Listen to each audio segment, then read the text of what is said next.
দুৰ্গা পূজাৰ দ্বিতীয় দিন কালি বেলবন হৈ গৈছে, আজি জিৰণি। আৰু এতিয়া জিৰণিৰ কাৰণে আজি দুৰ্গা মাক ধুৱাবৰ কাৰণে পানী তুলিবলৈ যাব। আৰু আপোনালোকক ওলক মোৰ লগত পানী তুলিবলৈ, মানে অকল মই বুলিয়ে নহয় বহুত যাব। আৰু সকলোকে দুৰ্গা পূজা শুভেচ্ছা জ্ঞাপন কৰিলোঁ। আজি দ্বিতীয়টো দিন দুৰ্গা পূজাৰ। আৰু এইটো মোৰ লগত আছে বাবলু। বাবলু, খবৰ কি? দুৰ্গা পূজা কেনে দুৰ্গা পূজা? এইটো হাই ক এইটো হাই।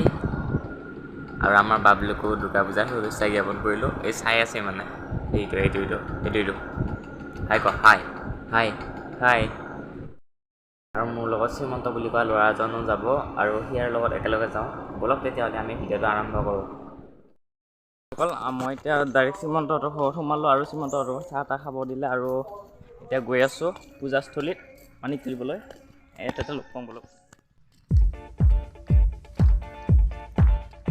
আমি সৰু দুটা মইনা দেখা পালোঁ। মানে কি নাম তোমাৰ? নমস্কাৰ, মোৰ নাম শ্ৰী গৰিমা কলিতা। হয় নেকি? ঘৰ ক'ত তোমাৰ? এই নেবু জাগাব লৈছা নাই নেকি?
আৰু এনেকৈ আমি সপ্তমী পূজা চাই আহিলোঁ। আৰু যদিহে ভিডিঅ'টো চাই ভাল পালে তেনেহ'লে লাইক কৰিব, কমেণ্ট কৰিব, শ্বেয়াৰ কৰিব। আৰু যদি এনেকুৱা ধৰণৰ ভিডিঅ' চাই থাকিব বিচাৰে তেনেহ'লে মোৰ চেনেলটি ছাবস্ক্ৰাইব কৰি থ'ব। ধন্যবাদ।